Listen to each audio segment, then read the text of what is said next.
entonces el sistema nervioso central. El sistema nervioso se divide en sistema periférico y sistema central. El periférico se va a dividir en sistema somático y autonómico. Autonómico, muy importante. Y lo que es el central, bueno, tenemos el cerebro, tenemos cerebelo, con todo el mecanismo, cerebro, cerebelo, con todo y médula, con todos sus mecanismos intrínsecos, sus vías que hay aferente dentro de lo que es cerebro, cerebelo, médula espinal, o sea que es un mecanismo central. Y esta es la parte periférica, somática y autonómica.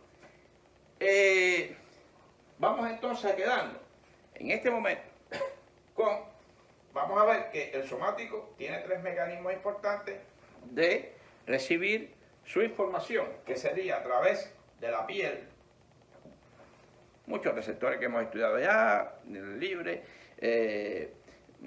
terminaciones libres, de presión, de frío, el Krauss, de vibración, todos esos receptores. Tenemos también lo que es la placa neuromuscular, que habíamos estudiado, que está en el músculo, y está lo que sería el órgano tendinoso de Golgi en el tendón. Esto es somático, esto es consciente. Este sistema que está aquí es el que hoy vamos a tocar un poquito aparte, porque nos hace falta para el control un poquito más específico de la presión. Entonces, nos quedamos con el autonómico. Nos vamos con el autonómico. Fíjense que el autonómico, la anatomía general, que se puede, hay estructuras parte, lo que sería interna, la parte autonómica para lo que es craneal, que no nos vamos a meter ahí. Vamos a ir no solamente a explicar 2 cosas importantes. Fíjense que el autonómico se divide en simpático y parasimpático. Simpático y parasimpático. El simpático, fíjense que tiene sus, fundamentalmente, está formado por una cadena ganglionar que está paralela, paravertebral, con ganglios que van desde la parte más superior del cuello, 3 ganglios fundamentales, hasta prácticamente el próximo a la región sacra. Va a tener sus células principales, o sea, sus células más externas, sus cuerpos, ya prácticamente que se desprenden desde el centro médula a través del asta intermedio lateral o asta lateral de la médula, y va a ir a hacer sinapsis con neuronas cortas hacia estos ganglios que hemos hablado, paravertebrales. ¿Ves? Y después eso se van a ir a ubicar en sus órganos específicos a través de 2 tipos, y van a llegar a 2 tipos de receptores importantes, que serían receptores alfa y beta. Muy importante. Alfa para la parte vascular en general, y la parte beta, sobre todo, corazón. Muy importante eso. Sobre todo, corazón. De ahí entonces los beta adrenérgicos, beta bloqueadores, o alfa y beta bloqueadores, que son los mecanismos que vamos a conocer. Fíjense que, ¿cuál sería aquí el neurotransmisor? ¿Ves? Porque fíjense que ahí tendríamos que analizar rápidamente un mecanismo que se llama lo que es la sinapsis. ¿Ves? ¿Qué es una sinapsis? Una sinapsis del griego unión, junction, unión, encuentro, ¿ve? Sería el encuentro de una neurona con otra. Prácticamente de este botón y la zona activa o zona de donde están los receptores, los distintos receptores, en la zona activa, hay una zona intermedia donde se van a verter receptores. ¿Cuál sería el receptor del sistema simpático? El que une la neurona presináptica con la postsináptica, acetilcolina. Acetilcolina. ¿Y cuál sería el que se vierte acá? La adrenalina o noradrenalina. Explicamos todo esto porque para que se entienda, para poder entender todo este mecanismo, es importante todo esto. Y tenemos el parasimpático, que ustedes saben que fundamentalmente el nervio, esos núcleos están en el tronco cefal, en los nervios vagos, que es la parte sobre todo parasimpática, aunque hay ganglios parasimpáticos craneales, como era el ganglio ciliar, el ganglio óptico, el ganglio pterigopalatino, etc. Eso es para la parte craneal. Pero para la parte, lo que es ya prácticamente sería el vago. Tenemos prácticamente el cuerpo principal en los núcleos del vago, ¿no? Y entonces fíjense que tiene una neurona larga que va hacia cuerpos neuronales que sobre todo se encuentran, ¿dónde?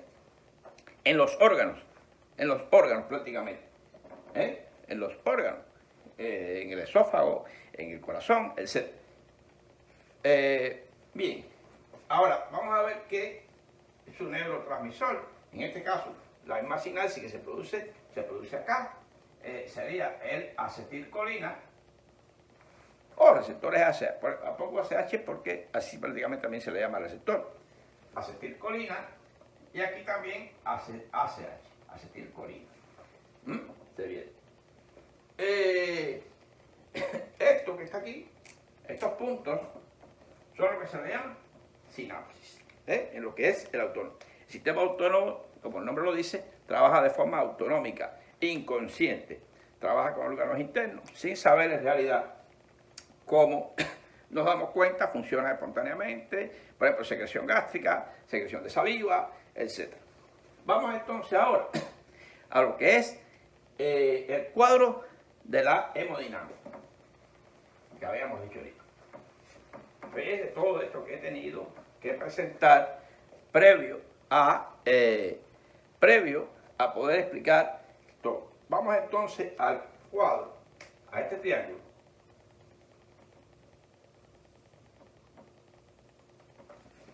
Un triángulo bastante, no quiero que me quede extraño.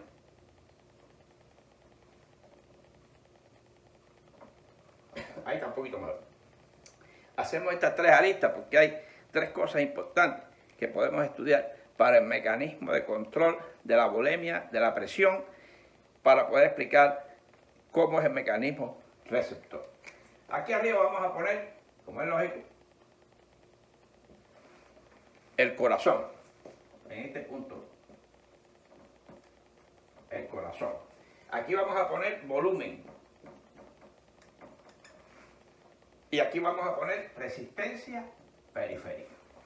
Son las tres aristas fundamentales que tienen que ver con el mecanismo de control de volumen versus presión. Vamos a poner aquí algunos datos importantes. En este caso aquí tendríamos que explicar también el PNA. ¿Qué es el PNA? Porque estamos en el área de corazón. El PNA es el polipéptido natriurético auricular. También se encuentra, se ha demostrado que se encuentran en otros vasos, que se encuentra quizás a nivel en los vasos renales. Se ha demostrado que está en varios lugares ya del cuerpo, en las venas, pero donde más concentrado está y más funciona y capta es lo que es la distensión y o no de la aurícula, de las aurículas. Ahí es donde va a llegar la llamada la precarga. Muy importante, la precarga. O sea, estamos en la parte periférica, la parte de volumen, la precarga es todo el líquido que llega al corazón. Y aquí, después que ya está el mecanismo de retorno venoso, hay un retorno venoso que llega al corazón, que puede aumentar o disminuir, basado en volumen y basado en el trabajo cardíaco, lo que es el trabajo cardíaco. Por eso entonces aquí vamos a poner lo que se llama gasto cardíaco. Y vamos a la vez a poner que el gasto cardíaco es igual a volumen por tiempo, volumen por minuto. Esto va a dar lugar a una presión que es igual a gasto cardíaco por resistencia periférica. Gasto cardíaco por resistencia periférica. Todo este control es porque los vasoreceptores que se encontraban, recuerden, en lo que es el callado de la aorta y en el arco, el callado de la aorta y en las bifurcaciones de las arterias carótidas, captan constantemente a través de quimioreceptores y vasoreceptores los cambios de presión. Esto es importantísimo. Y esto le vamos a llamar poscarga, que va a estar controlado por la parte periférica con el sistema renina-angiotensina aldosterona. Angiotensina aldosterona. Ahí es donde vamos prácticamente a llegar nosotros en un rato. La resistencia periférica, como es lógico, a nivel vascular periférico, esta distensión de las arterias, sí o no, con un volumen aumentado o disminuido, sí o no, es lo que nos va a dar el cuadro general de la hemodinamia. Muy importante. Si, lógicamente, ¿qué me puede disminuir el volumen? Por ejemplo, una deshidratación, unas quemaduras, ¿no? Deshidratación, trastorno de lo que es deshidratación hipertónica y hipotónica. Bueno, eso varía un poco, pero lo que es volumen, retención periférica. Y va entonces a aumentar aquí lo que es la precarga, porque puede haber un aumento de ¿qué? De la presión venosa central. Muy importante.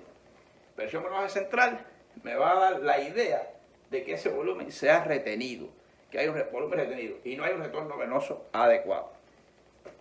¿Qué puede producir todo esto anterior? Lógicamente, el retardo en la eyección, en lo que es el índice cardíaco. Muy importante el índice cardíaco. Por encima del 50-60% tiene que ser. Mientras más sangre quede retenida en el corazón, menor es el índice cardíaco y menor entonces la poscarga. Y ahí pueden venir todos los problemas de crisis de Stokes-Adams, crisis el paciente puede caer, todos los cambios de postura pueden producir todo esto. Cuando vamos a paciente se incorpora, lógicamente, inmediatamente, esos vasoreceptores se activan y activan lo que es el mecanismo cardíaco para compensar toda esa pérdida de sangre, todo ese cambio postural que se produjo de cambios de presión y de volumen. Vamos entonces a ver cómo se relaciona el sistema renina-angiotensina, ¿ves? Lo que es volumen y lo que es el gasto cardíaco con los vasoreceptores. Fíjense. Vamos a irnos entonces